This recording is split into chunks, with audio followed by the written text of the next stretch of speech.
So why it's actually good to sometimes get sick.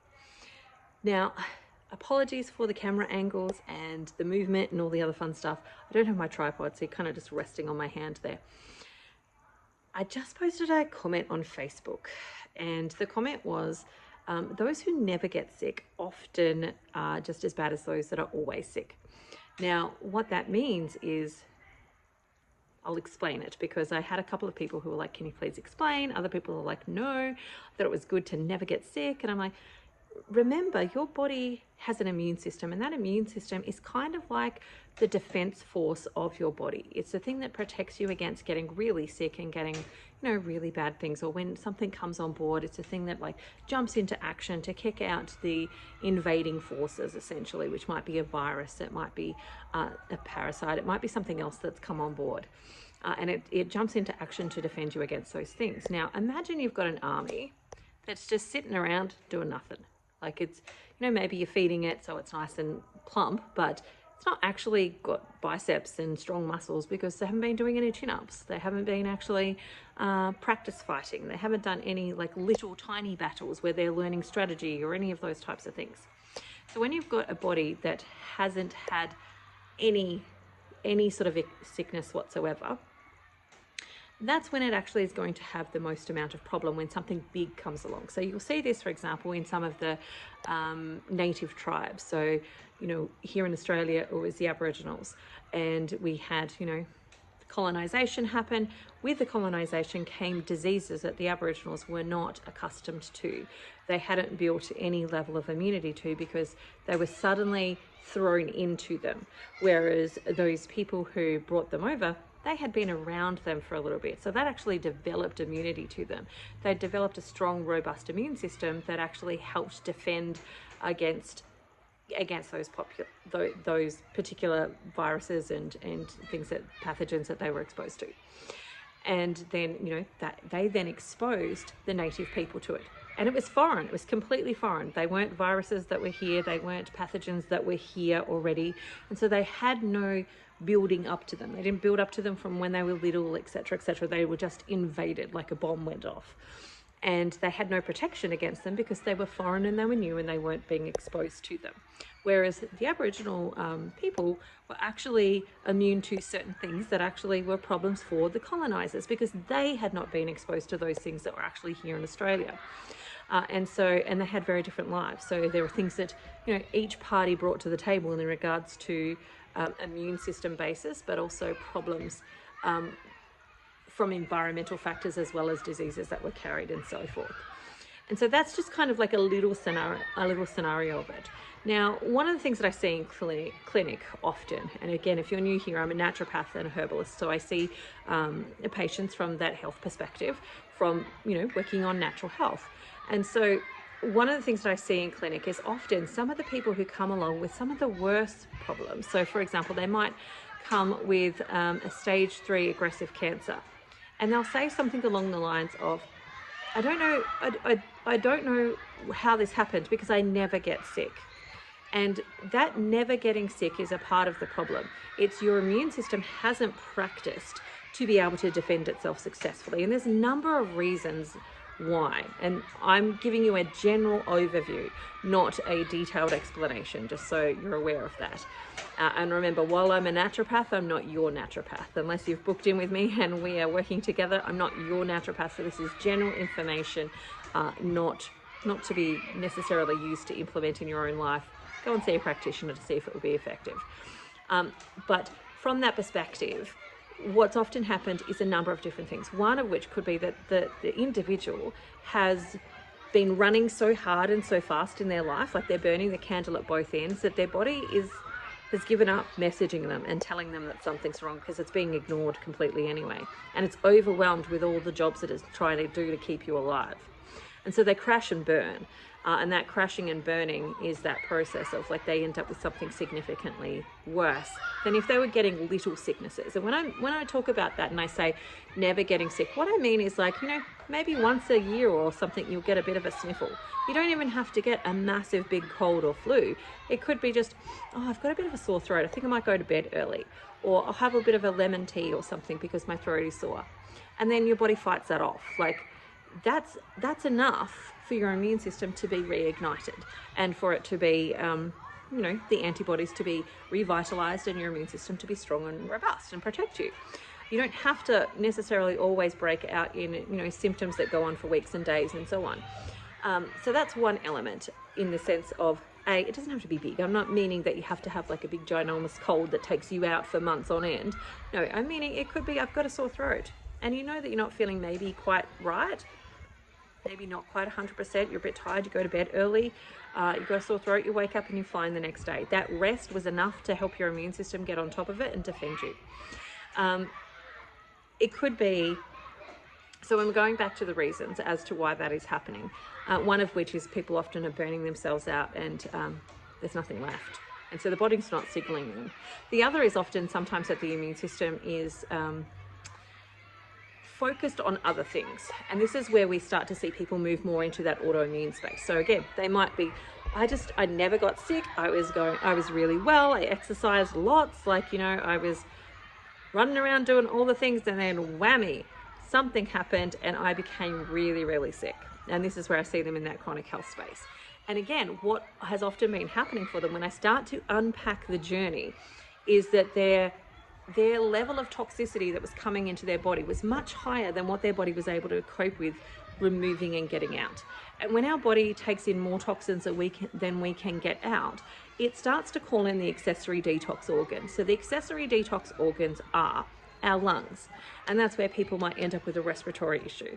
Our bowels, and that's where you might get things like IBS or irritable bowel syndrome, or you know, UC, or I'm just thinking diverticulitis, and you know, all sorts of different problems that are bowel orientated. You might end up with, like, say, another one is the kidneys. So you might end up with a lot of urinary tract infections, or you might end up with some incontinence or some things along those lines. Another one is the skin. And so when the skin is called in to help with detoxifying, that's when we're going to end up with rashes and eczema and those dermatitis issues. And another one is the immune system. And so the immune system, when it's being used for detoxification, we want it to do this, by the way. We want all these organs to be able to do this, by the way, because you might, for example, have a poisoning where you've swallowed something that's actually bad for you, and you want all of those accessory detox organs to jump into action and help you out. So you want your bowels to flush, you want to be able to cough, you want to be able to urinate that out, you want your immune system to defend itself and push it out the skin, and all of that sort of fun stuff. And so you want those things to actually happen. But we're not meant to be having those happen on an ongoing basis. Like, those accessory detox organs are called accessory detox organs for a reason. They're not primary detox organs. They have other roles that they're meant to be doing. So your immune system is meant to be focusing on keeping an eye out, spotlighting what's coming in, taking samples of that. That's what your tonsils are for. They take a sample of everything that comes in through your mouth and your nose, and they take a sample and they run that to, you know, the immune system and say, hey, is this a problem? Do we need to make antigens to it? Like, they're the front runners. And we have a bunch of other stuff in there like that.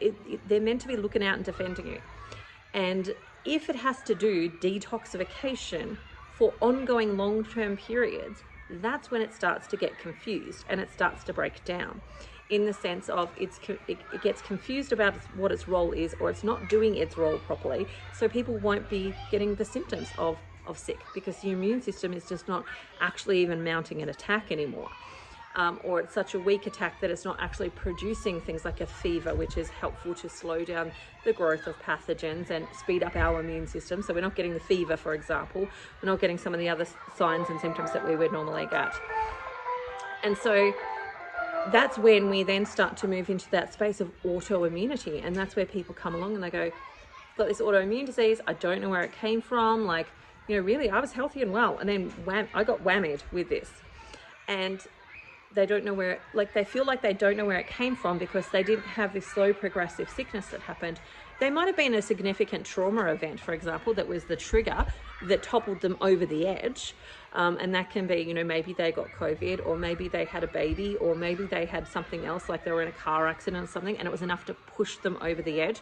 But the whole thing was happening before they got to that point. Before they got to the tipping point, the whole perfect storm was building in the background. And one of the signs sometimes is that you're never getting sick. Now, that doesn't mean that, you know, if you don't feel like you're ever getting sick, that you should be panicked or worried. It's like, maybe just get some bloods done. Maybe just check out, you know, do I have anything else that's going on? You know, and just check in every once in a while. That doesn't mean you have to go and panic about anything. It just is like, let's just do a check-in. And so I was explaining this to one of my clients at the moment, because she was quite unwell with a cold, and, you know, panicking about that and worrying about that. And it's completely understandable, because she's got a chronic health condition. And one of the things that I was sharing with her is that we want to not just look at these things as that bad perspective, because your body is absolutely amazing. It is so full of wisdom. It knows exactly what to do when given the right stuff. And so if stuff's going wrong, let's try and give it more of the right stuff. And it knows how to take care of a whole bunch of different things like toxins, heavy metals, parasites, etc., etc. It knows how to deal with those. But it does need the resources to be able to deal with those. So let's resource it well. Let's support it well. Let's nourish it well. Let's support the detoxification process by going outside and being in the sun, and getting the sun on our skin, putting our feet in the salt water or Epsom salts, or doing saunas, or all of those different things that we can do to actually help our bodies with detoxification. And so one of the things that I was sharing with her is that what most people don't understand is that a cold or a flu actually is a bit of a detox for our body. And so you might have some, you know, some gunk, some waste products that are sitting inside of your cells that need to be cleaned out, but it's not on the top of the list of your body's to do. In its hierarchy of needs, it's like, you know, way down the bottom. It's kind of like spring cleaning sort of thing. Like, you know, I'll get to that when I do the spring cleaning.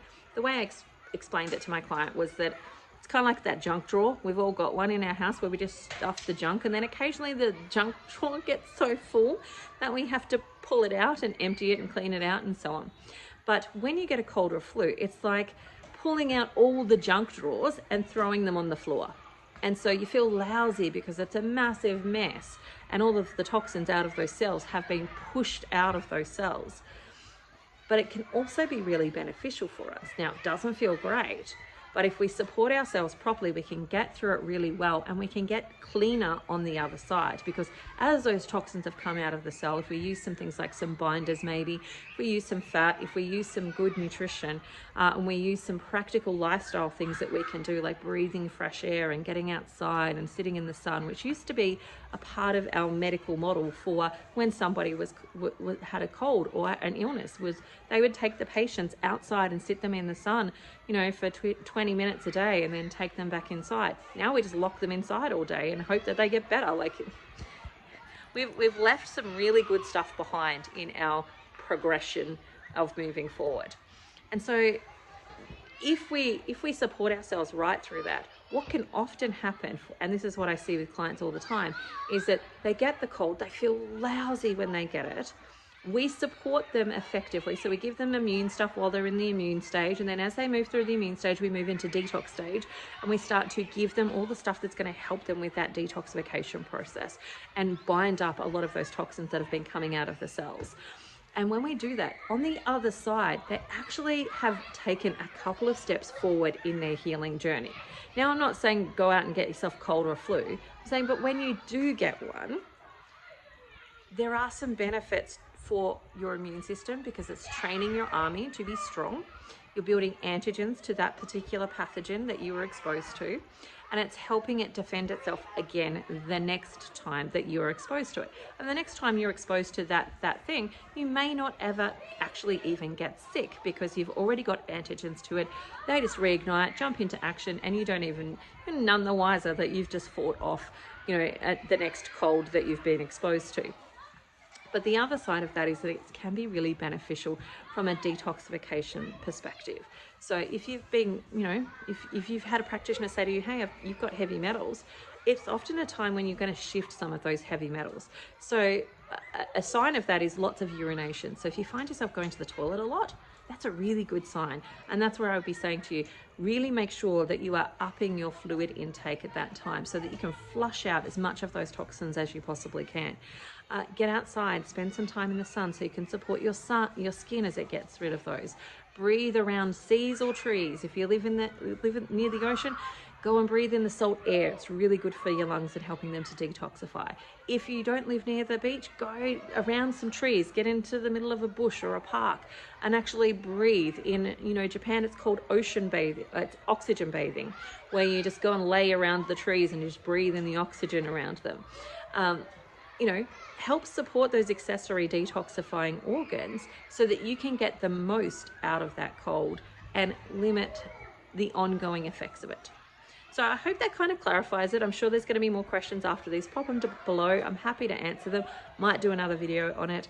But otherwise, have an amazing day and I will talk to you again soon. See you later.